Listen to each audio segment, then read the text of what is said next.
देखिए, hello dear student, आज आप सब पढ़ेंगे सेक्शन फार्मूला, अर्थात जिसे कहते हैं आप खंड सूत्र। खंड सूत्र क्या होता है? तो देखिए, किसी भी रेखा को कोई बिंदु किस अनुपात में डिवाइड करता है उसी का फार्मूला आज पढ़ेंगे। एक अंतर विभाजन होता है और एक वाह विभाजन होता है, और दोनों का फार्मूला आप लोगों को पढ़ाया जाएगा। तो पहले देखिए, यहाँ पर लिख दिए हैं कि किसी रेखा का किसी भी अनुपात में खंडित होने का फार्मूला यहाँ पर पढ़ेंगे। इसका मतलब खंड सूत्र का तात्पर्य होता है। अब देखिए, पढ़ेंगे अंतः रूप में, अंतः रूप में विभाजन, अंतः विभाजन जिसे कहते हैं अंतः विभाजन। अंतः विभाजन के लिए पहले फार्मूला पढ़ेंगे, उसके पश्चात वाह विभाजन के लिए पढ़ेंगे। तो देखिए, सबसे पहले एक कोई रेखा ए बी है। यहाँ ध्यान दीजिए, कोई रेखा क्या है? A B. ए बी कोई रेखा है और जिसे पॉइंट सी यम संबंध एन के अनुपात में डिवाइड करता है। मान लीजिए यहाँ पर कोई ओरिजिन पॉइंट ओ है, ओरिजिन पॉइंट ओ है, ओ को बी से मिलाइए और ओ को ए से मिलाइए, मिला दिए, और ओ को किससे मिलाएंगे? सी से, पॉइंट सी से मिला दिए। और देखिए ध्यान दीजिए, यहाँ पर मान लीजिए वेक्टर ए है और ए वेक्टर क्या है? बी है, और इसे मान लेंगे पोजीशन वेक्टर आर मान लेंगे। मान सकते हैं इतना मान सकते हैं। ध्यान दीजिए, अंतर विभाजन के लिए फार्मूला भी आप लोगों को सूत्र सिद्ध किया जाएगा। यहाँ पर पहले मानेंगे, माना किसी रेखाखंड ए बी, किसी रेखाखंड, माना किसी रेखाखंड ए बी को कोई बिंदु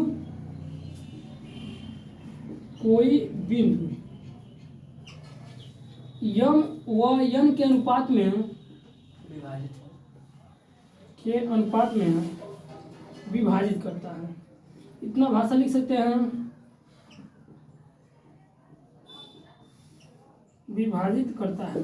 अर्थात सभी विद्यार्थी ध्यान दीजिए, यहाँ पर यम बी सी अपान, और इसको देखा जाए बी सी अपान देखा जाए यहाँ पर सी ए किसके बराबर होगा? बी सी अपान सी ए किसके बराबर होगा? देखिए, तो यम अपान एन के, अर्थात यहाँ पर हम लिख दे रहे हैं बी सी अपान क्या हो जाएगा? C A. B C upon C A is equal to M upon N, M upon N. अब वेक्टर के रूप में लिख रहे हैं, vector B C upon vector C A. देखिए, vector B C upon vector C A, यहाँ पर ए सी भी लिख सकते हैं, वेक्टर ए सी, सॉरी ए सी लिख दीजिए, वेक्टर ए सी अपान, यहाँ से स्टार्ट करेंगे चाहे यहाँ से बात एक ही पड़ेगा। देखिए, ए सी अपान या तो बी सी अपान सी ए लीजिए, सी ए वेक्टर सही है। ध्यान दीजिए, vector B C upon C A is equal to क्या आ जाएगा? M upon N. इतना तो सभी विद्यार्थी को समझ में आ रहा होगा, क्योंकि ये जो रेखाखंड है ये एम अपान एन के अनुपात में डिवाइड हो रहा है बिंदु सी के द्वारा, तो इतना लिख सकते हैं हम। तो देखिए, अब बी सी वेक्टर के जगह पर अब इनका क्रॉस मल्टीप्लीकेशन करेंगे। क्या करने पर? क्रॉस मल्टीप्लीकेशन करने पर, मल्टीप्लीकेशन करने पर, क्रॉस मल्टीप्लीकेशन करने पर, अर्थात तिर्यक गुना करने पर तिर्यक गुना करेंगे, क्या हो जाएगा? यम और वेक्टर क्या हो जाएगा? B C is equal to M into vector क्या हो जाएगा? सी ए हो जाएगा ना। अब देखिए, वेक्टर सी ए और यहाँ पर लिखा है vector B C. Vector B C की जगह पर आप क्या लिख सकते हैं?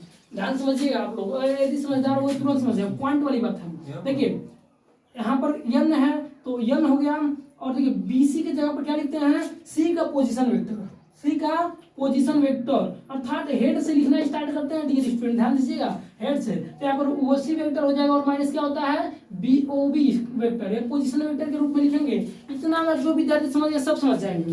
यानी हेड से लिखना स्टार्ट करेंगे, और पोजीशन वेक्टर कैसे लिखा जाता है तो आप जानते हैं, ओ आगे लगाकर, तो ओ सी वेक्टर और ओ बी वेक्टर ये माइनस के बराबर होगा। और यहाँ पर देखिए, अभी इसको डीपली आप लोग समझाया, त्रिभुज के नियम के अकॉर्डिंग यही आएगा, तो उसको डायरेक्ट हम फिल कर रहे हैं। और यहाँ पर यम इंटू सी ए वेक्टर के रूप में, तो इसे आप किस रूप में लाएंगे?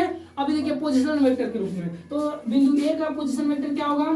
बिंदु का ओ ए, और देखिए, और इसे क्या होगा? ओ सी होगा ना। अब ध्यान दीजिए, अब जितना जिसका वैल्यू हो डिफाइन कीजिए, यानी यन और ओ सी वेक्टर का मान कितना है? ओ सी वेक्टर का मान कितना है?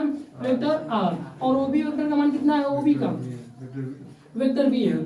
और ध्यान दीजिए, और यम, और यहाँ है ओ ए वेक्टर, ओ ए वेक्टर का मान क्या है? वेक्टर ए, और माइनस ओ सी वेक्टर का मान कितना है? ओ सी वेक्टर का क्या है? स्मॉल आर है। अब इतना यदि आप सब समझते हैं तो यहाँ तक कोई डाउट नहीं होगा। अब देखिए, अब पारा इसमें गुना करेंगे, तो एन का वेक्टर आर में गुना करेंगे, माइनस एन का किस में गुना करेंगे? वेक्टर बी में गुना करेंगे। अब ध्यान दीजिए, अब एम का किस में गुना करेंगे? वेक्टर ए में, और माइनस एम का गुना किस में करेंगे? वेक्टर आर में। ऐसे कर सकते हैं ना गुना। यहाँ तक सभी विद्यार्थी समझ में आ रहा होगा। और देखिए, इसके पश्चात अब यहाँ पर देखिए वेक्टर आर वाला वेक्टर आर के पास जाएगा तो यहाँ पर यन और वेक्टर आर, और ये वाला उधर जाएगा क्या हो जाएगा, पॉजिटिव हो जाएगा, यम वेक्टर आर। और ये वाला क्या है, यहाँ पर यम वेक्टर ए है, और ये वाला इधर आएगा तो प्लस यन वेक्टर बी हो जाएगा।